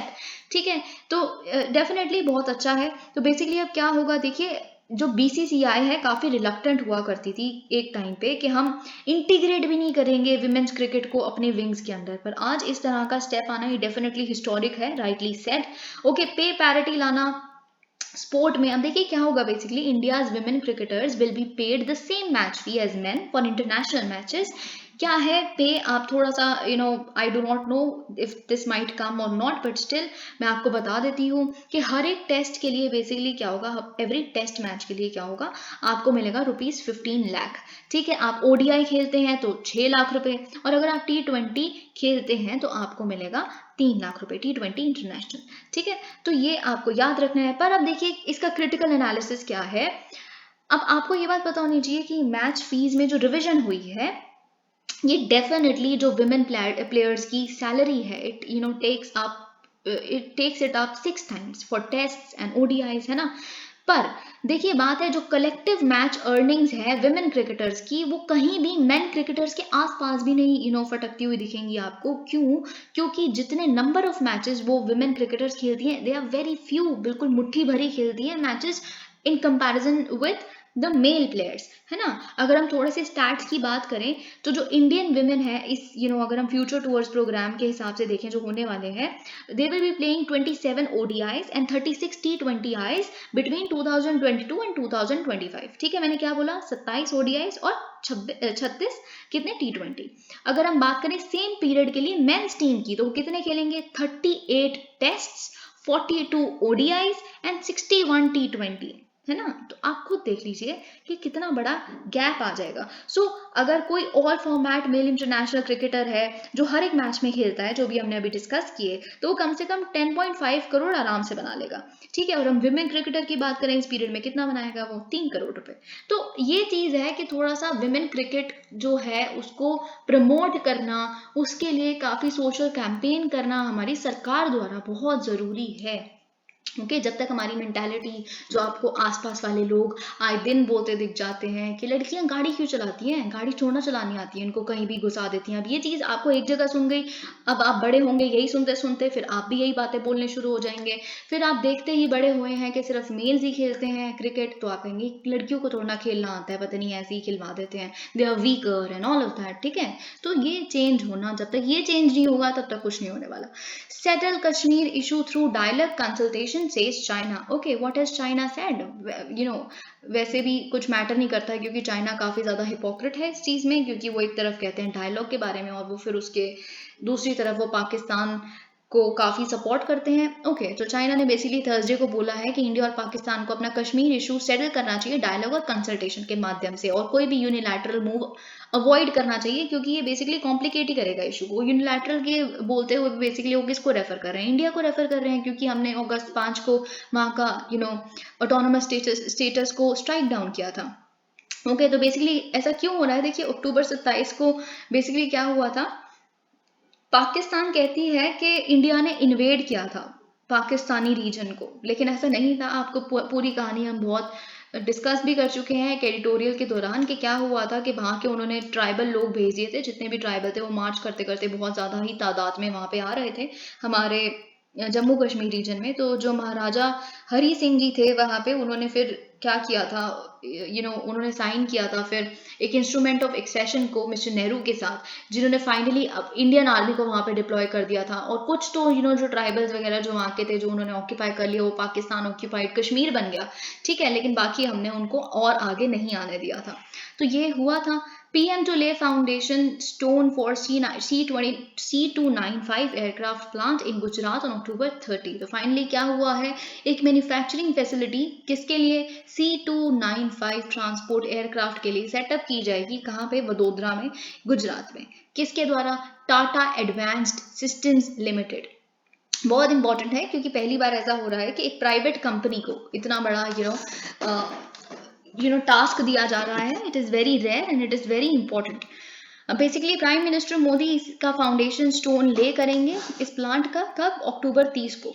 Okay, ये आप देख सकते हैं। देखिए, आपको इसके बारे में पता होना चाहिए, जो एयरक्राफ्ट है बेसिकली एक टैक्टिकल एयरक्राफ्ट है, जो 5 से 10 टन की कैपेसिटी है इसकी। तो अगर ट्रांसपोर्ट करना हो अप टू 71 पैसेंजर्स और 50 पैरा ट्रूपर्स, इनको काफ़ी तेज़ी से काफ़ी छोटी स्ट्रिप जो है, लैंडिंग स्ट्रिप है, वहाँ से ये लोग टेक ऑफ कर सकते हैं। ये सारी चीज़ें, और काफ़ी फ्लेक्सिबिलिटी है इसमें। लॉजिस्टिकल ऑपरेशंस, अगर कहीं जो एरियाज़ हैं, कहीं लोकेशंस हैं जहाँ पे हेवियर एयरक्राफ्ट नहीं जा सकता और हमें कुछ लॉजिस्टिक्स वहाँ पे ट्रांसपोर्ट करने हैं, तो इस तरह का एयरक्राफ्ट वहाँ पे काम आएगा। ओके, ये आप देख सकते हैं। और ये आपको ये भी पता होना चाहिए कि यूरोप बेस्ड है। Okay okay, give proof of deletion of Muslim Yadav voters, ECI। देखिए, ECI के ऊपर कुछ भी आए, ECI का फ्रीबीज वाले डिबेट में इन्वॉल्वमेंट, ECI की इंडिपेंडेंस पे क्वेश्चन, ये बहुत ही आप कह सकते हैं कॉमन है। उसी के चलते हम एक चीज़ देख रहे हैं, इलेक्शन कमीशन ऑफ इंडिया ने थर्सडे को बेसिकली एक लेटर भेजा है समाजवादी पार्टी के प्रेसिडेंट के पास, अखिलेश यादव जी के पास, कि बेसिकली आप प्रूफ सबमिट करिए, डॉक्यूमेंट सबमिट करिए। आपने हम पे एलिगेशन लगाई है कि हमने क्या किया था, उत्तर प्रदेश असेंबली इलेक्शन में हमने मास मैनर में डिलीट कर दिया था मुस्लिम और यादव वोटर्स को, जो बेसिकली आपका सबसे बड़ा सपोर्ट बेस है। तो आप कह रहे हैं कि हम जीत इसलिए नहीं पाए क्योंकि इलेक्टोरल रोल्स, यानी कि जिनको अलाउ किया जाता है कि आप इस साल के लिए आप बेसिकली एलिजिबल हैं वोट करने के लिए, इलेक्टोरल रोल्स में से उनके नाम ही डिलीट कर दिया आपने। आपकी ये एलिगेशन है, तो आप प्रूफ लाइए किसके माध्यम पे आपने ये चीज़ कही। ठीक है, तो आप यहाँ पे देख सकते हैं, there is nothing much here terming the allegation as extremely serious. Of course it is serious, पर इस तरह की बातें बहुत लोग आपको बोलते दिखते हैं। फिर ECI एक नोटिस भेजती है, ये मैटर फिर उसके बाद कहाँ जाता है हमें खुद ही नहीं पता चलता।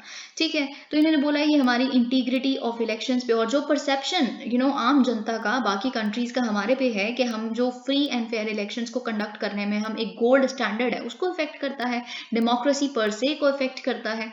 तो यही चीज़ इन्होंने बोली है कि आप देखिए सबमिट करिए। और साथ ही साथ में इन्होंने बोला है जो इलेक्टोरल रोल्स है वो कौन सा हम कास्ट या रिलीजन के बेसिस पे बनाते हैं, तो आपने हमें कैसे पता कि कौन सा कास्ट यादव है या कौन सा रिलीजन बेस्ड है। Well, let's see what happens. In call with British PM Sunak, Modi discusses trade pact. तो फाइनली क्या हुआ है, आपको पता है प्राइम मिनिस्टर नरेंद्र मोदी ने थर्सडे को एक टेलीफोन कॉन्वर्सेशन होल्ड की है किसके साथ, नए British prime minister Rishi Sunak के साथ। अब इस डिस्कशन में दोनों लीडर्स ने काफ़ी तरह की बातें की हैं। ओके कि काउंटर, अब देखिए साथ ही में क्या है, आपको पता है कि अभी UK के जो फॉरेन सेक्रेटरी है जेम्स क्लेवरली, हमने डिस्कस किया था, वो यहाँ आए हुए हैं। ओके, और वो अटेंड करेंगे यूनाइटेड नेशंस के काउंटर टेररिज्म कमिटी, जो बेसिकली मुंबई और दिल्ली में होने वाला है कॉन्फ्रेंसेस, और साथ ही में मेमोरियल को भी विजिट करेंगे। इस सबको करते हुए इसी के बैकग्राउंड में बेसिकली हमने ये कॉन्वर्सेशन कॉल देखी है। We also agreed on importance of, इन्होंने बोला है FTA जो दीपावली की जिसकी डेडलाइन थी, जो तो अब जा चुकी है, पर हम उसको जल्दी से जल्दी, मतलब FTA free trade agreement is on track. ऐसा नहीं है कि इसको बिल्कुल डिफंक कर दिया गया, इसको अचीव करेंगे। ओके, मिस्टर सुनक ने क्या कहा है, it is something very interesting. The UK and India share so much, I am excited about what our two great democracies can achieve as we deepen our security, defence and economic partnership in the months and years ahead. Okay, तो यही चीज़ यहाँ पे लिखी है। Both leaders are expected, अब देखिए दोनों का ही मिलना संभव है कब, क्योंकि G20 समिट होने वाली है बाली यानी कि इंडोनेशिया में अगले महीने नवंबर में।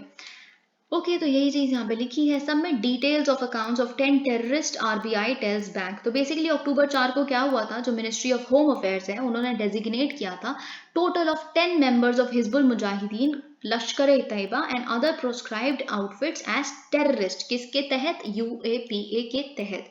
अब देखिए RBI ने सारे बैंक्स को और बाकी फाइनेंशियल इंस्टीट्यूशंस को बोला है कि आप गवर्नमेंट डिटेल्स सबमिट करिए।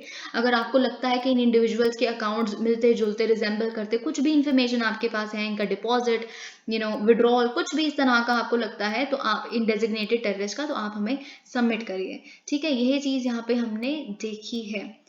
Okay, alright, let's see what is your, यहाँ पे क्या लिखा है। ओके तो देखिए ये जो है ना, ये छोटी सी एथिकल डिबेट भी बन सकती है और इकोनॉमिक डिबेट भी बन सकती है। Should governments sell liquor and run lotteries? ठीक है, अब देखते हैं। देखिए आपको ये बात पता है कि जब जीएसटी लाया गया था तो लिकर, लॉटरीज और पेट्रोलियम प्रोडक्ट्स जो हैं उस पे उसको जीएसटी में इंक्लूड नहीं किया गया था, क्योंकि जो स्टेट गवर्नमेंट्स हैं उन्होंने अपने जो टैक्सिंग राइट्स थे उनको सरेंडर कर दिया था जीएसटी के आने पे। तो उन्होंने कुछ राइट्स बोला था, देखिए हमारा रेवेन्यू यहाँ से आता है, हम ये नहीं सरेंडर कर सकते, तो उनको अलाउ किया गया था। ठीक है, इलेक्ट्रिसिटी भी एक है, वैसे आपको ये बात पता होनी चाहिए। अब केरला गवर्नर जो आपको पता है कि पिछले कुछ दिनों से काफी ज्यादा हेडलाइंस में है, आरिफ मोहम्मद खान, उन्होंने क्रिटिसाइज किया है कि जो उनकी सरकार है, स्टेट गवर्नमेंट है केरला की, वो बहुत हैविली रिलाई करती है लिकर और लॉटरी पे अपने रेवेन्यू के लिए। इन्होंने बोला है कि जो स्टेट गवर्नमेंट है वो क्या कर रही है, it is making poor people spend there earnings. अब बेसिकली आप इतना प्रमोट कर रहे हैं, आप डिपेंड ही अपने रेवेन्यू के लिए उस पर करते हैं, तो आप पुअर पीपल को डिसप्रपोर्शनेटली अफेक्ट करते हैं। उनकी जो अर्निंग्स है वो मोस्टली, देखिए आपको पता है कि वो लोग जो कहीं पैसे कमाते हैं उसका बहुत सारा हिस्सा रोज शराब पीने में या फिर लॉटरी खरीदने में अगर वो कर देंगे। देखिए अमीर अगर कुछ भी खेल रहा है तो कुछ उससे फर्क नहीं पड़ेगा, कुछ थोड़ा सा उनका चला जाएगा, उससे उनको कोई फर्क नहीं पड़ने वाला। लेकिन उनका, जिनकी इनकम इतनी थोड़ी है, उनमें से आप रोज अपने अपने बच्चे या फिर अपने जितने भी आपके फैमिली मेंबर्स हैं उन पे स्पेंड करने के बजाय, उनके वेलफेयर पे स्पेंड करने के बजाय इन चीज़ों को आप एडिक्ट कर देंगे, तो फिर क्या होगा इससे? बिकॉज यू आर मेकिंग, इनका कहना है कि स्टेट गवर्नमेंट हेल्प कर रही है पुअर्स को एडिक्ट करने में अल्कोहल पे।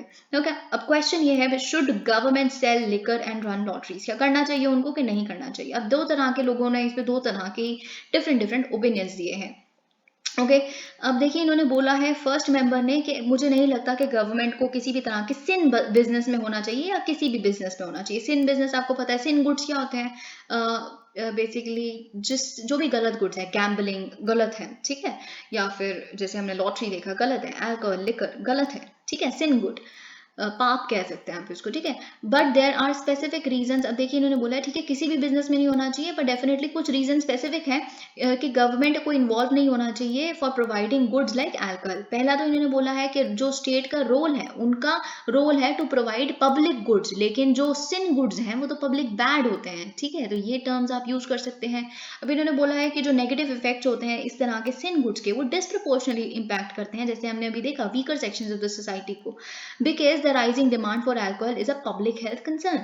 फाइनली इन्होंने बोला है historically the state's involvement in, अब ऐसा नहीं है सिर्फ केरला सरकार, हर सरकार, अब पंजाब देखिए, पंजाब का रेवेन्यू आता है सारा का सारा लिकर से है, तमिलनाडु देखिए, तो डू नॉट थिंक कि ऐसा सिर्फ केरला के साथ है। Finally historically the state's involvement in sin goods has been motivated by the desire to raise revenue, so we have got this problem where the revenue maximising objective takes precedence over public interest, जैसे कि हमने देखा। Okay तो ये आप देख सकते हैं। और साथ ही में देखिए इकोनॉमी के लिए भी तो अच्छा नहीं है ना एक स्टेट की, क्योंकि आप सिर्फ एक ही चीज़ पे सबसे ज़्यादा रिलाय करते हैं अपने रेवेन्यू के लिए, तो अगर थोड़े भी टाइम के लिए वो चीज़ डिस्टरप्ट हो गई तो फिर आप गए, आपका रेवेन्यू कहाँ से आएगा? तो एक सिंगल कमोडिटी पे इतना रिलाय करना is definitely not a healthy economic option also, अगर हम इकोनॉमी या प्रैक्टिकल पर्सपेक्टिव से देखें। अब दूसरे जो पैनल के मेंबर हैं उन्होंने कहा है, स्लाइटली डिफरेंट व्यू है इनका, इन्होंने बोला है कि देखिए मैं तो मानता हूँ कि बल्कि स्टेट एक पॉजिटिव रोल प्ले कर सकते हैं कि अगर वो रेगुलेट करने में सेल और कंजम्पशन को सिन गुड्स के। इन्होंने बोला है कि एक सबसे इंपॉर्टेंट इंस्ट्रूमेंट जो स्टेट गवर्नमेंट के पास है वो टैक्सेस हैं, और स्टडीज ये बताती हैं कि अगर आप टैक्स रेट बढ़ा देते हैं सिन गुड्स के ऊपर तो प्राइस बढ़ जाएगा, ठीक है, फिर जब इतना ज्यादा प्राइस होगा तो क्या होगा, पीपल जो है बेसिकली जो खरीदते हैं वो नहीं खरीदेंगे, ठीक है, तो एटलीस्ट लॉन्ग रन में तो आप उनको डिसकंटिन्यू करने में हेल्प कर देंगे। At the same time the taxes collected, और साथ में जो टैक्सेस आ रहे हैं, इतने हैवी टैक्सेस आ रहे हैं, वो आपके लिए एक रेवेन्यू की तरह एक्ट करेंगे। फिर उस रेवेन्यू को आप क्या कर सकते हो, आप डेवलपमेंट प्रोग्राम्स के लिए यूज कर सकते हो, वेलफेयर प्रोग्राम्स के लिए। तो ये इस तरह के जो सिन टैक्सेस हैं they create a win win situation, आप उनकी एडिक्शन भी छुड़वा देते हो, साथ ही में आप अपने वेलफेयर प्रोग्राम्स और चालू कर देते हो। अब इन्होंने बोला है अगर जो टैक्स हम लगाते हैं the sale of alcohol, they do form a considerable part of the revenues in several states, but this situation must be viewed। अब देखिए इन्होंने बोला है कि जो सेंटर स्टेट फिस्कल रिलेशंस है उसमें काफ़ी कम डिवॉल्व होता है। तो इस तरह का ऑब्वियसली जैसे मैंने जीएसटी में बताया। अब देखिए बाकी जगहों पे जब उनको ऑटोनॉमी दी ही सिर्फ टैक्स लेने की 2-3 जगहों पे, तो उसी पे रिलाई करेंगे ना। ओवर रिलायंस कैसे आप, मतलब ये तो बात ही कुछ नहीं है। ठीक है, जब 2-3 ही जगहें हैं जहाँ पे वो खुद का टैक्स ले सकते हैं, तो ओवर रिलायंस और सिंगल कमोडिटी वाला तो कॉन्सेप्ट ही खारिज हो जाता है। ये चीज़ इन्होंने यहाँ पे कही है। ठीक है, अब जो क्वेश्चन हमें देखना है, what is the specific impact of governments. अब क्या, अब जब गवर्नमेंट सेल करती है सिन गुड्स को, तो फिर क्या इम्पैक्ट होता है पुअर्स पे कंपेयर टू अदर क्लासेस। अब देखिए इन्होंने बोला है कि जब आप टैक्स बढ़ा देंगे, फिर आप इन इफेक्ट प्राइस बढ़ा देते हैं एक सिन गुड का, तो जो अगर कोई इंसान एडिक्टेड है, जिसने अल्कोहल कंज्यूम करना ही है डेली बेसिस पे, ठीक है, तो उनकी हैबिट है, आप कितना भी हाई प्राइसेस बना दो, एक हद तक तो खरीदेंगे खरीदेंगे। चलो ठीक है, उन्होंने नहीं खरीदा, फिर उनका हाउस होल्ड सफर करता ही है। और एक और आपको एथिकल पर्सपेक्टिव आपको पता है कि इसका क्या होता है कि आप डोमेस्टिक वायलेंस देखते हैं, ठीक है। तो ये चीजें अब साथ ही साथ में क्या है, ठीक है, फिर एक टाइम के बाद अगर प्राइस इतना बढ़ गया कि वो उसको खरीद ही नहीं सकते, फिर क्या होगा, आप वो सस्ती शराब खरीदने लग पड़ेंगे, जिसमें बेसिकली क्या होगा, बहुत ही बुरी क्वालिटी का वो होगा, उसमें बहुत ही ज्यादा कंसंट्रेशन होगी, इस तरह की चीज होगी। तो हमें सिर्फ और सिर्फ टैक्स नहीं चाहिए, पब्लिक कैंपेन भी चाहिए। ठीक है, पब्लिक कैंपेन, पब्लिक एडुकेशन चाहिए कि इस तरह के इंटॉक्सिकेंट्स गलत होते हैं। ठीक है, अभी इन्होंने बोला है the proportion of men who drink alcohol in India. इसीलिए देखिए लोगों को समझ आ रहा है, ये चीज़ हम देख सकते हैं कि थोड़ा सा डिक्रीज होना शुरू हो गया है। जो नेशनल फैमिली हेल्थ सर्वे है उनका डेटा ये बताता है कि 29% 2015-16 में हुआ करता था, 22% है। ठीक है, मेन के द्वारा consumption. If you go back in time you can see how the temperance movement. अब देखिए बहुत ही फनी इंसिडेंट मैं आपको बताती हूँ। एक हुआ था टेम्परेंस मूवमेंट जो 1880s में शुरू हुआ था, जो लेटर ट्रांसफॉर्म हो गया हमारे भारत की इंडिपेंडेंस मूवमेंट में। ठीक है, तो कंसर्न उस टाइम पे क्या हुआ करता था, इस टेम्परेंस मूवमेंट के जो आम लोग थे, जो स्पेशली विमेन थी, वो बहुत परेशान थे ड्रिंकिंग हैबिट्स की वजह से, और इस वजह से जो हाउस होल्ड इनकम थी वो कम होती जा रही थी, उनकी जो प्रेडिकामेंट था वो काफ़ी बढ़ रहा था, वल्नरेबल सेक्शंस। ठीक है, फिर टेम्परेंस मूवमेंट के दौरान क्या हुआ, बहुत सारी लोअर कास्ट और ट्राइबल पीपल ने उस मूवमेंट को ज्वाइन किया। ठीक है, अब बेसिकली ये मूवमेंट क्यों ज्वाइन किया उन्होंने, क्योंकि जो ब्रिटिश इंपीरियल स्टेट थी वो काफ़ी एनकरेज करती थी सेल ऑफ अल्कोहल को। मैं आपको एक बहुत फनी स्टोरी बताती हूँ। एक टाइम पे जब महात्मा गांधी ने सबको, और उससे महात्मा गांधी से भी पहले जब स्वदेशी मूवमेंट शुरू हुआ बंगाल पार्टीशन के टाइम पे, उस टाइम पे मतलब बहुत लोगों ने लिकर शॉप्स को बैन करना और चलाना, इस तरह की पिकेटिंग शुरू की। तो फिर अंग्रेजों ने क्या करना शुरू किया, वो बड़े बड़े पैम्पलेट छपवा के लेके आए कि बड़े बड़े महान जो ब्रिटिशर्स रह चुके थे, जो बहुत ही फेमस और काफ़ी रिनाउंड और काफ़ी रिस्पेक्टेड ब्रिटिशर्स हुआ करते थे, जिन्होंने अपनी लाइफ में बहुत नाम कमाया, उन्होंने सबको जाके घर घर ये बताना शुरू कर दिया, पैम्पलेट बांट बांट के, देखिए ये पता है इतने ज़्यादा रिनाउंड और इतने ज़्यादा सक्सेसफुल क्यों है, क्योंकि शराब पीते थे, शराब पीना is a good thing, it is a good habit. तो इस तरह की चीज़ें थी। ठीक है, अब हम देखिए सबसे बड़ा example Bihar chief minister Nitish Kumar ji का है कि जिन्होंने अल्कोहल बैन नहीं किया हुआ, लिकर बैन पॉलिसी है उनकी, जस्ट बिकॉज वहाँ की जो बहुत ही पुअर हाउस वाइफ थी, काफ़ी परेशान थी, वहाँ पे डोमेस्टिक वायलेंस हुआ करता था क्योंकि उनके हस्बैंड्स काफ़ी एक्सेसिव ड्रिंकिंग किया करते थे। तो ये सारी चीज़ें हम देख सकते हैं। हमने सब कुछ डिस्कस कर लिया। तो बेसिकली पब्लिक एडुकेशन भी ज़रूरी है। सिर्फ और सिर्फ अगर आप कहें कि हम इसके बेसिस पे, टैक्स लगाने के बेसिस पे उनको डिस्करेज कर देंगे, तो फिर वो सस्ती शराब, टॉडी, जिसमें और भी बहुत तरह से हूच, जैसे कि हमने केस देखा है हूच लेकर, वो उसको कंज्यूम करना शुरू कर देते हैं। Bengaluru's firms floating trash barrier wins PSA's clean water body challenge. तो देखिए बेसिकली क्या हुआ है, जो बेसिकली एक चैलेंज कंडक्ट किया जाता है वेस्ट टू वेल्थ मिशन का, स्वच्छ भारत उन्नत भारत मिशन। ओके, किसके द्वारा कंडक्ट किया जाता है, प्रिंसिपल साइंटिफिक एडवाइजर जो है हमारे, ओके, उनके द्वारा। तो उसका अब इस बारी जो प्राइज मिला है वो किसको मिला है, फ्लोटिंग ट्रैश बैरियर, FTB, जैसे कि आप यहाँ देख सकते हैं।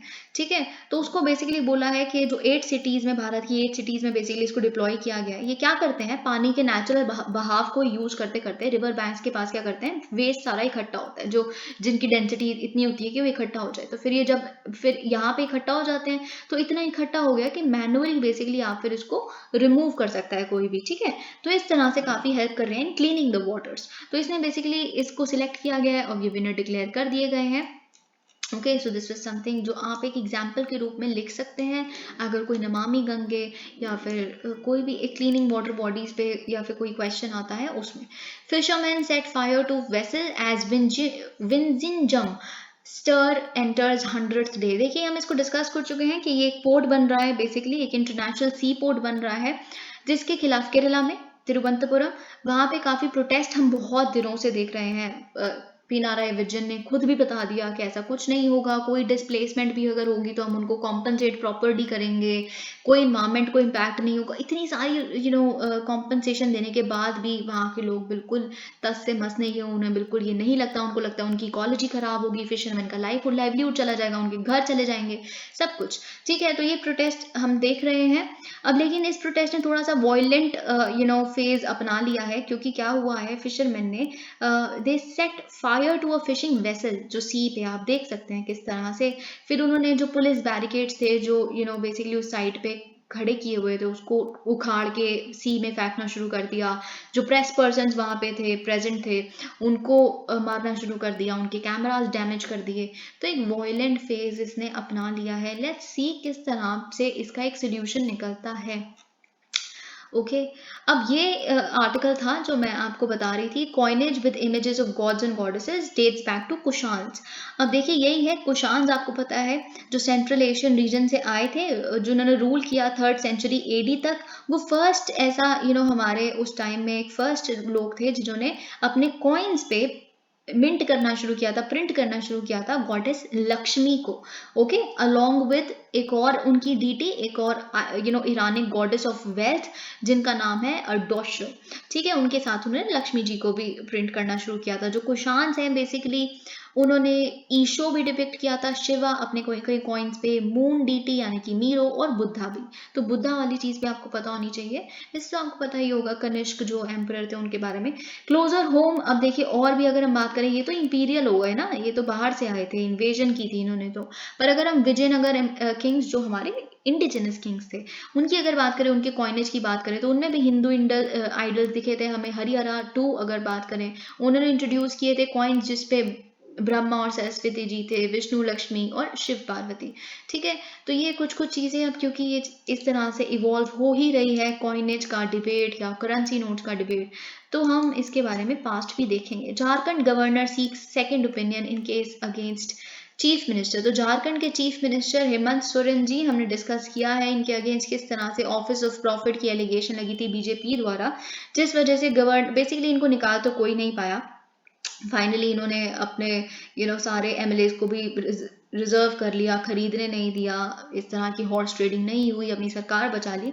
पर बात यह है अब गवर्नर के हाथ में सब कुछ था कि इन्होंने अब इलेक्शन कमीशन से सेकंड ओपिनियन मांगा है कि क्या इनको रहने देना चाहिए अपने ऑफिस में। इन्होंने क्या किया था मैं आपको बता चुकी हूँ।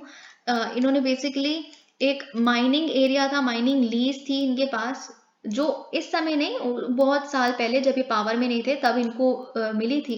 तो वो सरकार का लैंड है बेसिकली।